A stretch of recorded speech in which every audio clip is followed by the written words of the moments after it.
Hey guys, so sorry about my camera shutting off the last couple of videos that I did. I think I fixed the problem. What I did was I just set it back to its original factory settings, so I think there was some kind of timer on there or something where it was shutting off after a certain amount of time. I must have accidentally hit a button or something, so it should be fine now, but yeah, sorry about that. Technical difficulties.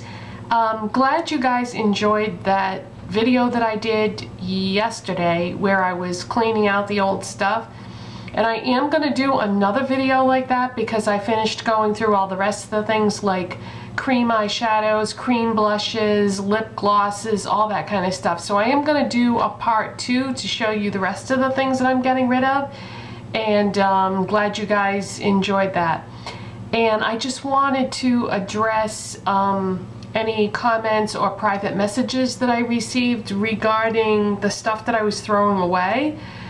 I back-to-MAC'd the MAC things that I showed you, and I got a free lipstick, and I will be showing you that in today's haul video.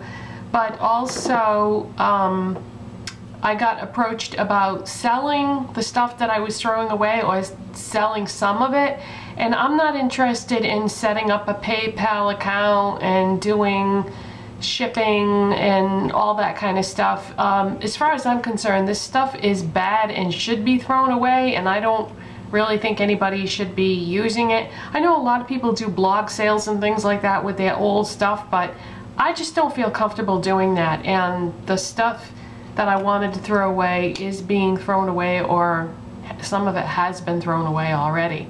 And it's, as my friend Nancy says, la garbaggio in the trash. So yeah, I'm not comfortable doing anything like that, so that's that. And for anybody that was wondering about that. Okay, let's get into the haul video.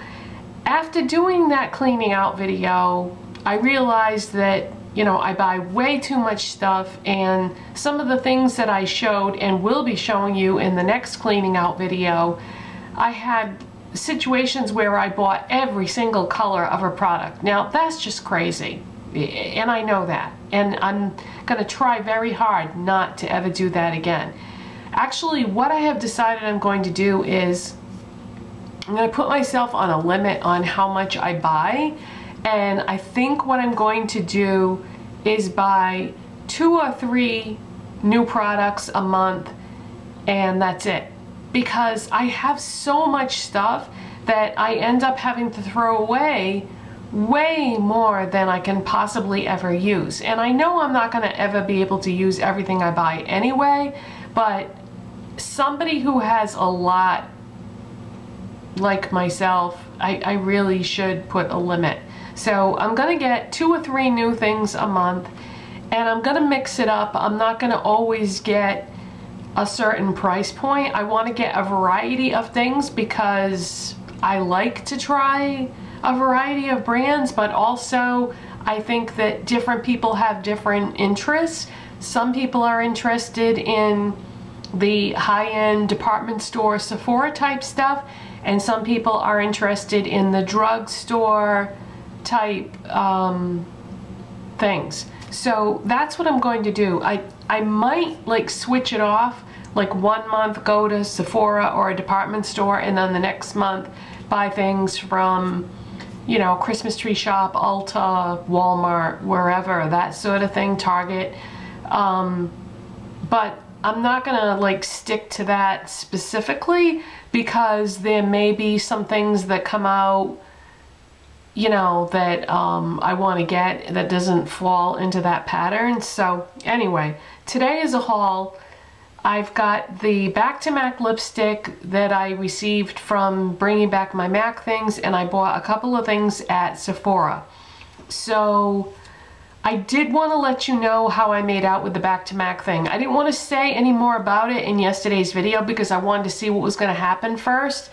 And it has been my experience that when I try to take things back to MAC at a MAC counter at Macy's, they give me a hard time. They won't let me return certain things. But then if I go to a MAC counter at Nordstrom, They never give me any trouble, and they just take all my empties. And what I'm talking about specifically are eyeshadows. Sometimes I like to buy MAC eyeshadows at the CCO, and I like to depot them and put them in my palettes. When I do that, I crack the inner piece that has the eyeshadow in it. I have to crack that open to get at that eyeshadow pan, so then I just throw those pieces away and I return that outside pot. And when I go to Macy's, they say, oh, you can't do that. We need the whole thing. But I can't give them the whole thing because it's in pieces. So in other words, they don't want depotted eyeshadow containers. But at Nordstrom, they've never said a word about it. They never give me a high time about anything that I bring back, and they don't question it. So I had 7 items yesterday. I had 2 eyeshadow pots and 5 lipsticks. So I gave them the 2 eyeshadow pots to, you know, get rid of them. And I gave them 4 of the lipsticks. And then I saved the 5th lipstick because I had a feeling that when I cleaned out some more stuff, I might have some more MAC things, so that will just go to the next back to MAC thing.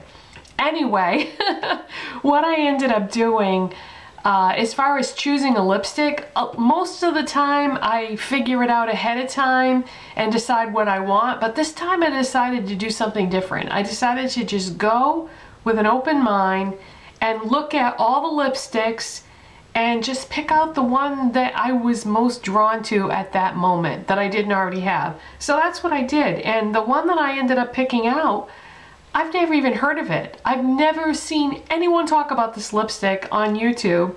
I've never heard of it or noticed it when I was at MAC before or going on the MAC website. It's a cream sheen finish. It's called Peach Blossom. This is what I picked out. So, you know, it's definitely a peach lipstick, and that's just what I was drawn to. I haven't tried it yet because I have something else on my lips that I'm going to show you in a minute.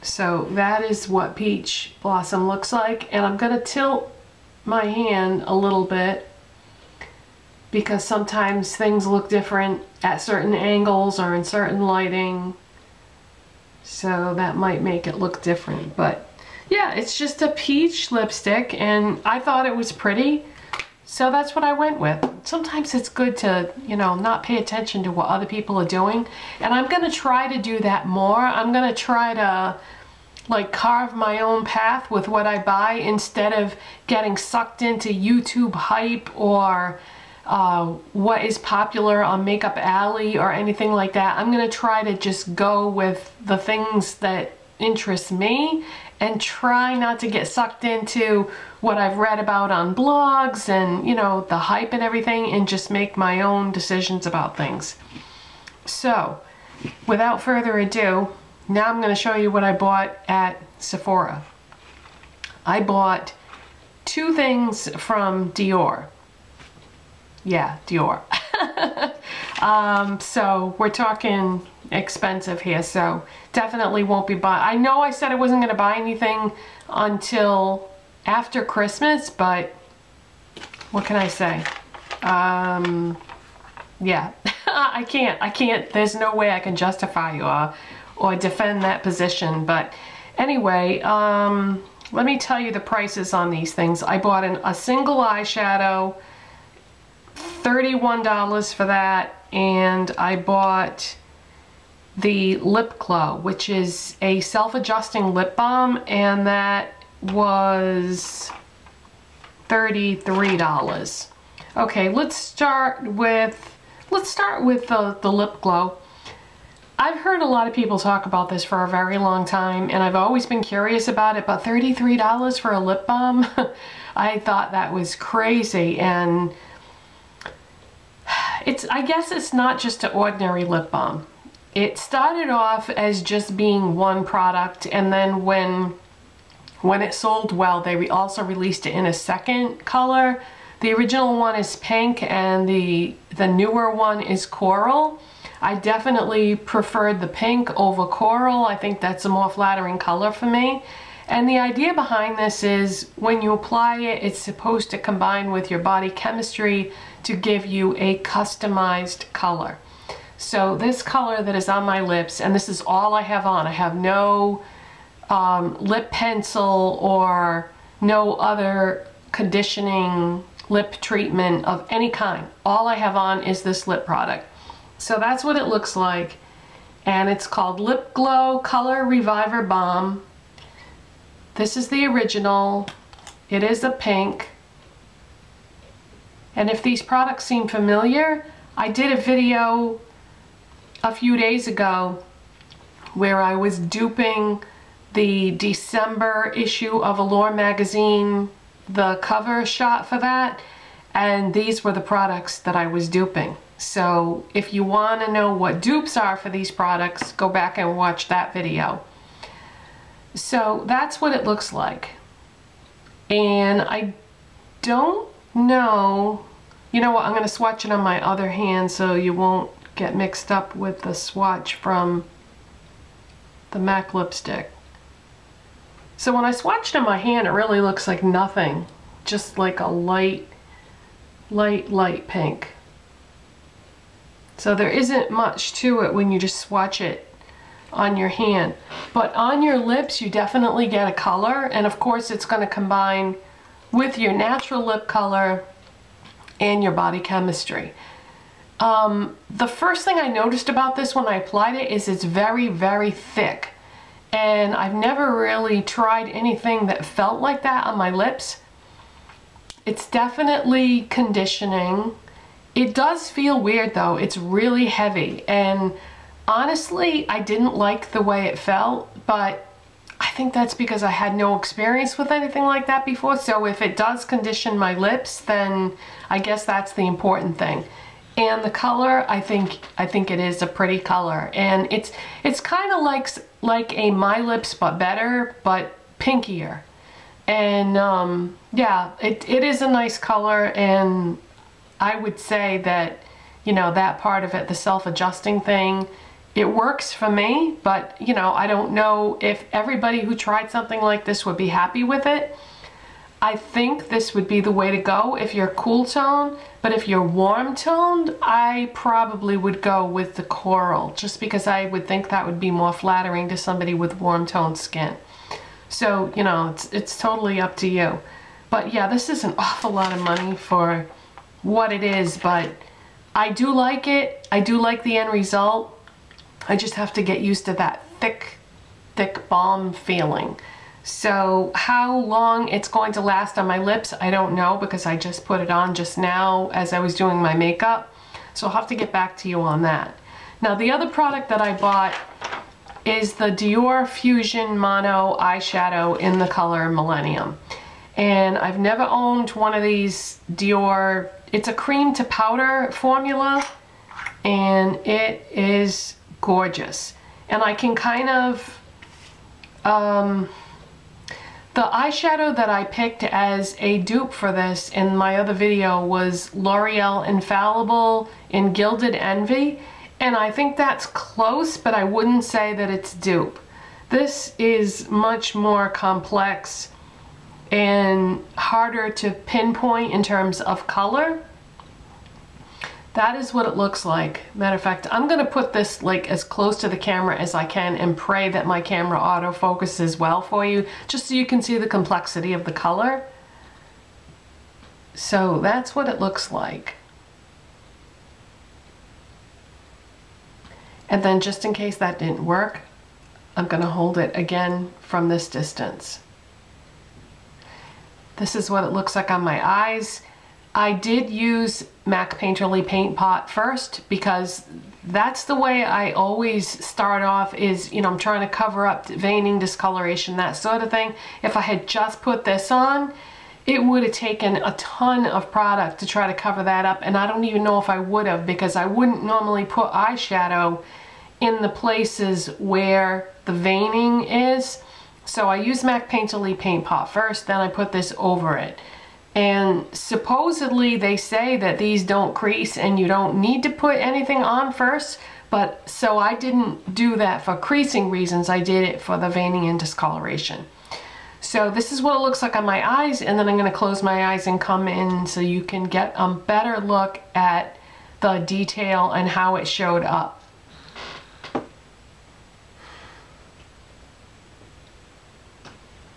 So that's what it looks like close up. But this is a very, very complex color. In some lighting, it looks like green with gold shimmer. In some lighting, it looks gray with gold shimmer. And in some lighting, it looks pewter. In some lighting, it looks silver. It's one of those colors that is gonna look completely different depending on the lighting. And like I said, it's a cream to powder finish. It went on like a dream. I used my finger to apply it because I've heard that that's the best way to do it.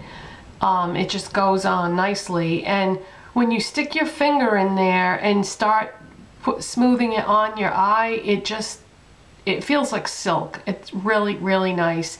And I'll do a swatch. Let me swatch it next to that Dior Lip Glow.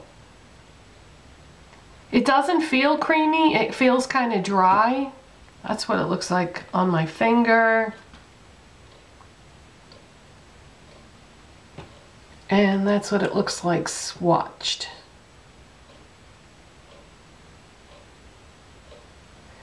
And hopefully my camera focused good. I reset it to its factory setting, so I shouldn't have any more problems with it.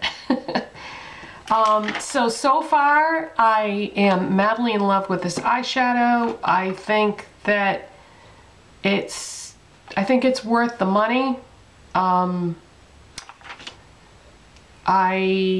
don't know what else to say about it really. I'm really happy with both of these things. And I would say if I had to pick between one or the other, I would probably go with the eyeshadow, but then I'm an eyeshadow fiend, so I guess that would make sense.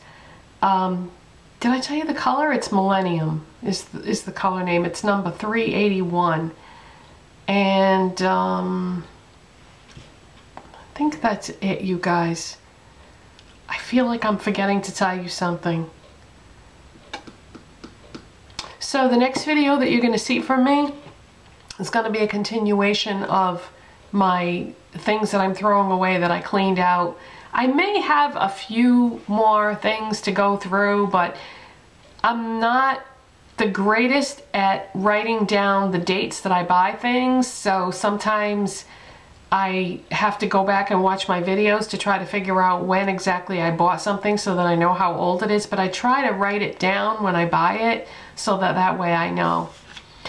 But okay, so that's it for today, you guys, and you can let me know if you think that these products look a lot better than the ones that I used in my dupe video. I think you can tell the difference, that this is